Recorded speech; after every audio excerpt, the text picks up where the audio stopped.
সুপ্রিয় শিক্ষার্থীবৃন্দ, আশা করি ভালো আছো। আজও তোমাদের বাংলা ক্লাসে স্বাগত জানাচ্ছি। আজ আমি তোমাদের পড়াবো বাংলা উচ্চারণের নিয়ম থেকে আদ্য অ উচ্চারণের নিয়ম। তোমাদের আজকের পাঠ হচ্ছে কি আদ্য অ উচ্চারণের নিয়ম। বাংলা উচ্চারণের নিয়ম থেকে আজকের পাঠ আদ্য অ উচ্চারণের নিয়ম। তাহলে এই পাঠটা যদি তোমরা সুসম্পন্ন করতে পারো তাহলে তোমাদের শিখন ফল হবে যে আদ্য উচ্চারণের নিয়মগুলো লিখতে পারবে এবং বিভিন্ন শব্দে আদ্য উচ্চারণগুলো ব্যাখ্যা করতে পারবে এবং প্রমিত বাংলা উচ্চারণে কথা বলতে পারবে। তাহলে কি শিখন ফল হবে কি আদ্য উচ্চারণের নিয়মগুলো লিখতে পারবে, বিভিন্ন শব্দে আদ্য উচ্চারণের নিয়ম ব্যাখ্যা করতে পারবে এবং প্রমিত বাংলা উচ্চারণে কথা বলতে পারবে। এখন দেখো আদ্য অ উচ্চারণের নিয়ম। আদ্য উচ্চারণে প্রথম উচ্চারণ হবে দুই ভাবে, একটা হচ্ছে বিবৃত, একটা হয় কি সংবৃত। তাহলে বিবৃতিটা হবে কি অ, মানে এই অটা আদ্য অটা স্বরীয়, এটা স্বাভাবিকই থাকবে। আর সংবৃত যেখানে হবে সেখানে তোমার উচ্চারণ হবে কি ও। তাহলে আমরা দেখব যে আদ্য অ কোথায় অবিকৃত থাকে, মানে বিবৃত হিসেবে উচ্চারিত হয়, আর কোথায় সংবৃত হিসেবে উচ্চারিত হয়। তাহলে দেখো আদ্য অটা কি, আমি দেখো এখানে লিখে দিচ্ছি যে শব্দের শুরুর অকে আদ্য অ বলা হয়। এটা তোমরা সকলেই জানো, তবুও আমি এটা তোমাদের লিখে দিছি যে শব্দের শুরুর অকে আদ্য অ বলা হয়। এখন নিয়ম কি হবে দেখো, আদ্য অ এর পরে হস্যই দীর্ঘই হস্য দীর্ঘ ধ্বনি থাকলে সেই অ এর উচ্চারণ ও এর মতো হয়। যেমন দেখো এখানে আছে ছবি, আছে কি ছবি। এখানে আরেকটা কথা তোমাদের বলে রাখি, এখানে অটা তোমার হয় স্বতন্ত্র, হয় ব্যঞ্জনে যুক্ত। তাহলে ব্যঞ্জনে যুক্ত স্বতন্ত্র অটা হচ্ছে এই যে অ, সরাসরি অ। আর ব্যঞ্জনে যুক্ত অটা হচ্ছে যেমন আমরা ক যোগ অ, হ্যাঁ এখানে আমরা ক উচ্চারণ করি, কিন্তু এখানে হয় তোমার অটাই উচ্চারণ হয়। যেমন ছবি, এটা কিন্তু ব্যঞ্জনে যুক্ত অ, তার মানে এটা আদ্য অ। এই আদ্য অ এর পরে হস্যইকার আছে। আমরা নিয়ম বলছি কি আদ্য অ এর পরে হস্যই দীর্ঘই বা হস্য দীর্ঘ ধ্বনি থাকলে সেই অ এর উচ্চারণ ও এর মতো হয়। তাহলে আদ্য অ কি ছ, এটা কিন্তু ব্যঞ্জনে যুক্ত অ। তাহলে এটার পরে আছে কি দেখো সে আছে, এই কারণে এটার উচ্চারণ এখানে ও হয়েছে ছবি। এরপরে দেখো আছে নদী, এখানে আদ্য অ এর পরে দীর্ঘইকার আছে। এই নটা হচ্ছে কি ব্যঞ্জনে যুক্ত অ, ব্যঞ্জনে যুক্ত অ, মানে দন্ত নটা হচ্ছে কি ব্যঞ্জনে যুক্ত অ। এটার পরে দেখো দীর্ঘইকার আছে, এই কারণে এটার উচ্চারণ এখানে ও হলো। এরপর আছে দেখো স্বতন্ত্র অ, এখানে আছে দেখো অ, এটা একদম স্বতন্ত্র, এটা ব্যঞ্জনে যুক্ত না, সরাসরি অ। এটার পরে এই যে হস্য আছে, এই কারণে এটার উচ্চারণ এখানে ও হয়েছে। এরপর আছে দেখো বধূ, এটার উচ্চারণ এই যে দেখো বধূ, এটা কি আদ্য অ, এর পরে দীর্ঘ উকার আছে, এই কারণে এটার উচ্চারণ ও হয়েছে বধূ। তাহলে নিয়মটা হচ্ছে কি শব্দের আদ্য অ এর পরে হস্যই দীর্ঘই বা হস্য দীর্ঘ ধ্বনি থাকলে সেই অ এর উচ্চারণ ও এর মতো হয়। যেমন দেখো ছবি, নদী, অনু, বধূ, বধূ। এর পরের নিয়মটা দেখো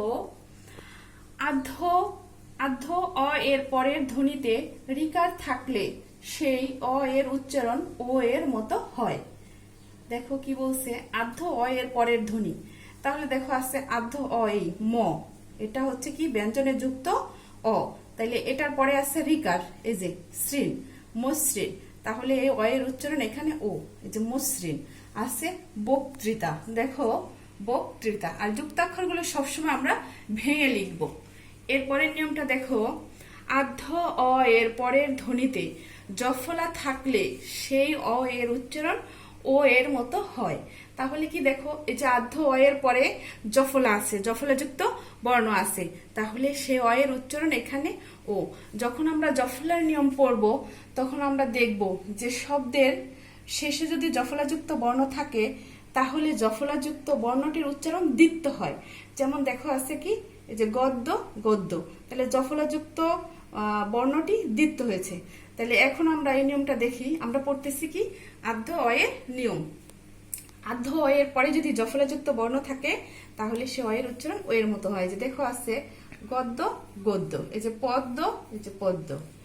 এর পরের নিয়মটা দেখো, আর্ধ অ এর পরে ক্ষীয় গ এবং দুটো যুক্ত ব্যঞ্জন, এ দুটো যুক্ত ব্যঞ্জনের যে কোনো একটি থাকলে সেই অ রূপে উচ্চারিত হয়। যেমন বক্ষ, দেখো আছে কি বয়ের পরে ক্ষীয় আছে বক্ষ, বক্ষ।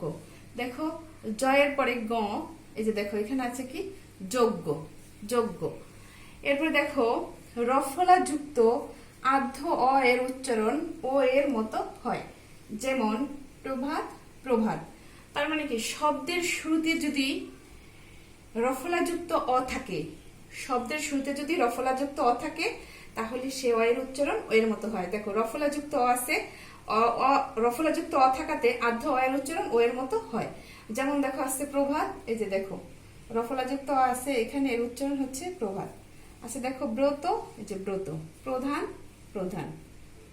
এটার দেখো ব্যতিক্রম কি, ব্যতিক্রম হচ্ছে কি একাক্ষর শব্দে রফলাযুক্ত আর্ধ অ এর পরে অন্ত্যস্ত থাকলে উল্লেখিত নিয়মটি প্রযোজ্য হয় না। আমরা উপরে নিয়মটা কি বলছি, শব্দের শুরুতে যদি রফলা থাকে তাহলে সে অ এর উচ্চারণ ওকার হয়। সেদিক থেকে ক্রয় এখানে হওয়ার কথা ছিল কি, ক্রয়ের সাথে কয় রফলার সাথে ওকার হওয়ার কথা ছিল। কিন্তু ব্যতিক্রম হচ্ছে কি একাক্ষর শব্দের পরে যদি অন্ত্যস্ত থাকে, দেখো একাক্ষর আর্ধ অ এরপরে যদি অন্ত্যস্ত থাকে তাহলে সে উচ্চারণ মানে অটা অবিকৃত থাকে। এখন এই নিয়মগুলোর কিছু ব্যতিক্রম আছে। যেমন এখানে দেখো অবর্ণ যদি নেতিবাচক অর্থে ব্যবহৃত হয়, আমি প্রথম নিয়মটা এভাবে দেখাইছি। দেখো আর্ধ অয়ের পরে হস্যই দীর্ঘ, হস্য দীর্ঘ থাকলে সে অয়ের উচ্চারণ ও এর মতো হয়। কিন্তু এইটা যদি তোমার নেতিবাচক হয় তাহলে অ এর উচ্চারণ অবিকৃত থাকে। কি দেখো অবর্ণ যদি নেতিবাচক অর্থে ব্যবহৃত হয় তাহলে উচ্চারণ অবিকৃত থাকবে। যেমন অসুখ, এটা অবশ্যই নেতিবাচক, নেতিবাচক শব্দ।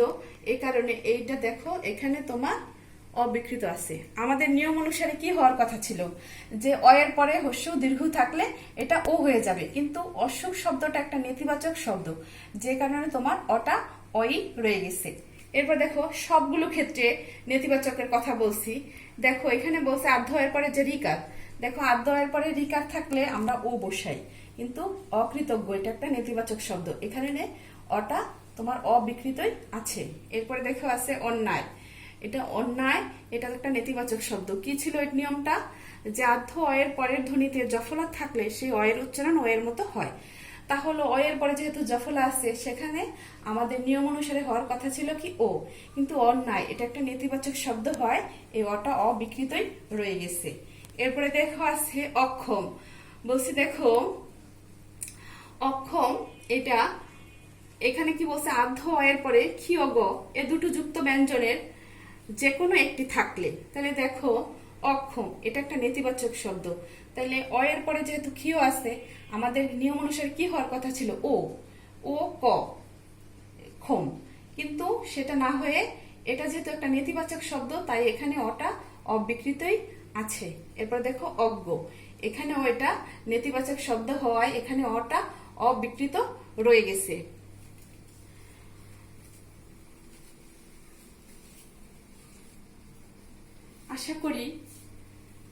আশা করি তোমরা সকলে বুঝতে পেরেছ। ভালো থেকো এই কামনা করি।